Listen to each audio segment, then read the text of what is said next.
que en el 2014 decían que faltaba presupuesto, faltaba que le aumentaran presupuesto, y lo que ocurrió después fue que se disminuyó el presupuesto. Así es, o sea, nos faltaban 2,000 millones de pesos y le quitamos 800, Válgame pues Dios. ahora la brecha es mucho mayor y pues la capacidad operativa al día de hoy es sumamente reducida. Y esto pues implica que mucha presencia en campo se redujo y cuando tú abandonas el territorio, pues alguien lo ocupa. Y se ocupa pues no para protegerlo, sino para hacer uso indebido de la riqueza biológica que tenemos en, en nuestras áreas protegidas. Pero yo creo que también en los últimos 20 años en particular, la sociedad ha ido cada vez haciendo más suyas las áreas protegidas y muchas se mantienen conservadas y vigiladas por la propia gente. Ha habido, tú estás de acuerdo conmigo, movimientos que han impedido que se avance sobre las áreas protegidas, han impedido obras enormes que quieren que pudieran haberlas destruido. Y yo creo que la sociedad mexicana ha ido poco a poco haciendo suya la tarea de conservar, además de obviamente la labor que hace la gente que trabaja en la CUNAM, ¿no? Sí, claro que sí. Y hay, digamos, dos partes de la sociedad que confluyen en el interés de proteger y conservar las áreas naturales protegidas. Uno son las organizaciones no gubernamentales, las ONGs, que se organizan y intervienen en algún área natural protegida o en varias o a nivel nacional, eh, invirtiendo recursos que consiguen en fundaciones nacionales o fundaciones internacionales para ser invertidos en las áreas naturales protegidas.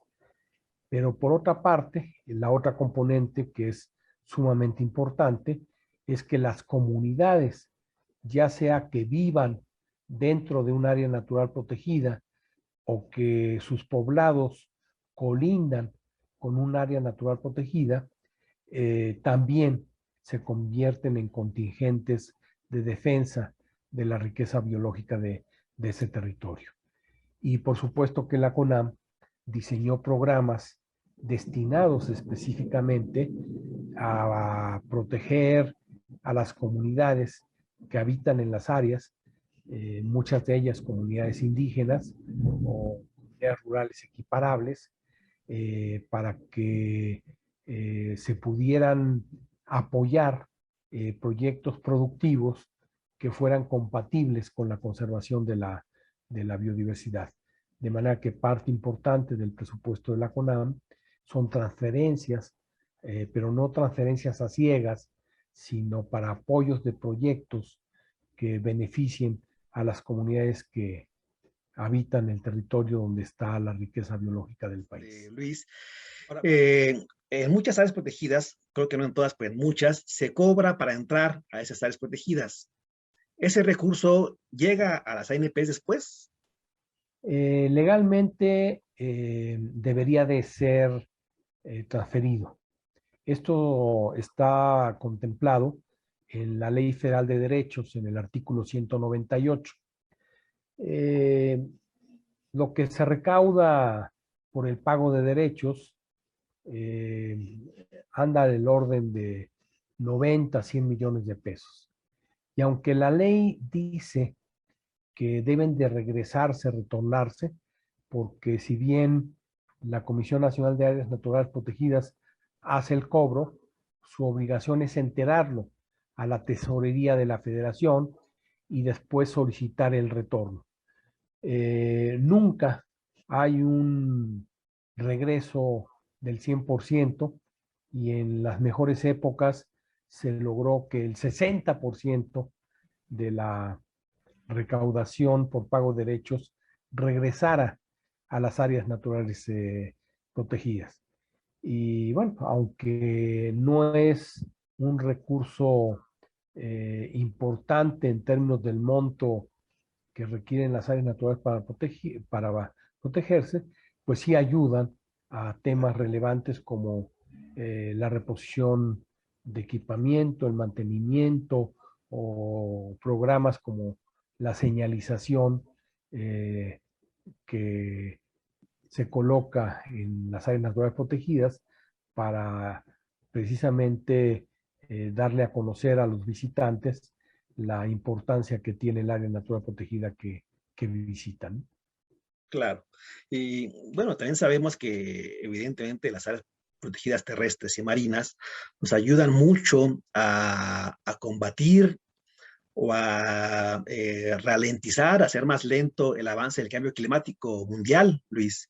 Eh, este papel de contención que tienen las áreas protegidas, eh, tanto terrestres como marinas, ¿está en riesgo en México? Bueno, en la medida en que, digamos, estos reservorios de carbón, ¿no?, que en el caso de las áreas terrestres están siendo sumideros por el proceso de la fotosíntesis y toda la vegetación y la captación de carbón en los suelos, pues hace posible que haya un proceso de mitigación eh, por la captación de CO2 que se da en estos sitios, y algo similar pasa en los océanos a través de otros procesos biológicos como es la productividad primaria, ¿no?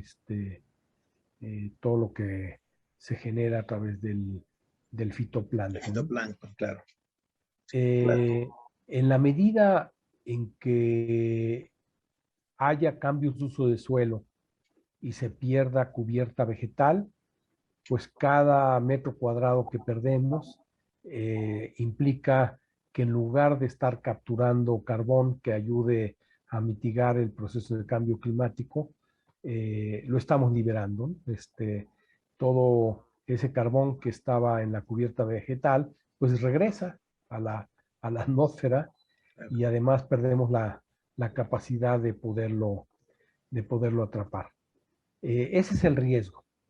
Yo creo que pues, muchas áreas naturales protegidas están en amenaza, pero todavía se conserva buena parte de la riqueza biológica, y hay que batallar en el día a día para que esto no sucede, pero sucede en Chiapas, sucede en Michoacán con la reserva de la mariposa monarca, y pues esto solo se puede parar, no solo con voluntad política, que pues no vemos que exista actualmente, pero eh, se atiende pues con programas reales de contención y con focalización para que esta riqueza biológica no se pierda. Entonces ahorita el eslabón más importante de defensa pues es las comunidades indígenas y las comunidades rurales que están defendiendo el territorio. Hace Pues sí, pero algunos meses, o hasta años, había habido una denuncia de que barcos pesqueros de Japón, de China, circulaban por el mar territorial mexicano, saqueando recursos y acabando con la pesca. Era una denuncia que hacían algunas ONGs y pescadores de la zona del Pacífico, particularmente en torno a Revillagigedo. Este problema es vigente, ya se eliminó. Al respecto, ¿qué sabes? Bueno, eh, tenemos que recordar que en el siglo XX, antes de que se reconociera la zona económica exclusiva, pues los mares Eran pues, libres. se flotaban libremente, y efectivamente hubo barcos japoneses desde el principio del siglo XX y hasta los 70, provenientes de Japón o de Corea, o pues los barcos rusos, ¿no?, que Claro. estuvieron en las costas de la península de Baja California. Desde que México estableció su zona económica exclusiva, uno de los fenómenos que acompañaron es la creación de flotas que pudieran hacer aprovechamiento de los recursos pesqueros, y particularmente el atún constituía uno de los recursos más importantes. De manera que la flota atunera mexicana empezó a ser el custodio de, de nuestros mares, ¿no? Y eso pues empezó a ocurrir en los años 80. Entonces, ya la presencia pues de flotas de Estados Unidos, de Japón, de Corea, empezaron a disminuir. Sí había incursiones aisladas, pero no el fenómeno de libertad de acceso que se daba en décadas anteriores a los años 80 del siglo XX. Hubo de manera oficial convenios que hizo México, eh, por ejemplo, con algunos barcos coreanos o con un barco español en el Golfo de California y del lado del Golfo de México, sobre todo sobre la península de Yucatán, un convenio con Cuba. Entonces, sí había presencia de otras flotas, pero bajo convenio en base a la ley mexicana, ¿no? De manera que pues nos quedamos con la idea de que el fenómeno de presencia masiva de barcos de otras banderas seguía cuando pues en la realidad eso ya dejó de suceder. Y pues como se están afectando intereses económicos, pues tendríamos noticias, si eso fuera cierto, casi a diario de las embarcaciones mexicanas que están aprovechando los recursos en el Pacífico o en el Golfo de México, que estarían haciendo la denuncia. Y pues sobre todo ahora que pues ya desde principios del siglo XXI, pues todos los barcos y particularmente los atuneros trae un rastreador de satélite, lo que se llama el MBS, el Monitoring Vessel System, ¿no? Y pues Claro. tienen registro de manera que en el momento en que hay un avistamiento por radio, ese barco puede notificar a una capitanía de puerto o a la Secretaría de Marina con ubicación precisa de dónde se está notando una irregularidad. Yo observo más pues conflictos entre la pesca industrial y la pesca ribereña, sobre todo en zonas focalizadas, digamos, es muy tradicional que si a finales de febrero o marzo haya conflicto de pescadores ribereños en Oaxaca, en Puerto Ángel, Puerto Escondido, porque se acercan mucho los barcos atuneros y hay pesca de atún de pesca ribereña. La gran diferencia es que un barco atunero en un solo lance te puede llevar 80, 100 toneladas y entre todos los pescadores ribereños con 6, 7 toneladas viven todo el año, ¿no? Entonces, pues hay un conflicto social legítimo de acceso a una riqueza que nos pertenece a todos y debería ser distribuida de manera justa y equilibrada, ¿no? Claro que sí, Luis. Pues muy bien, amigos y amigas, estamos llegando a la última entrega de esta interesante charla con nuestro amigo Luis Pollo McDonald, experto en conservación del territorio mexicano y pesca, como ustedes lo han notado en estas pláticas. Y por último, Luis, un mensaje para nuestros amigos y amigas que nos escuchen y nos ven.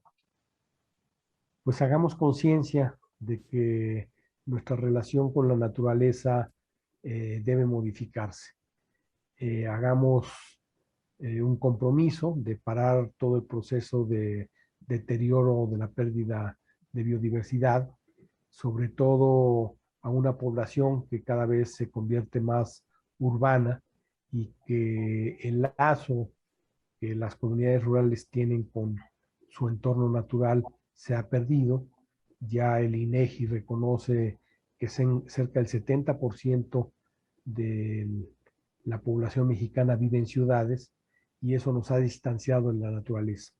La naturaleza nos da el soporte de vida a todos los mexicanos y si perdemos esa riqueza natural, estamos poniendo en riesgo nuestra viabilidad como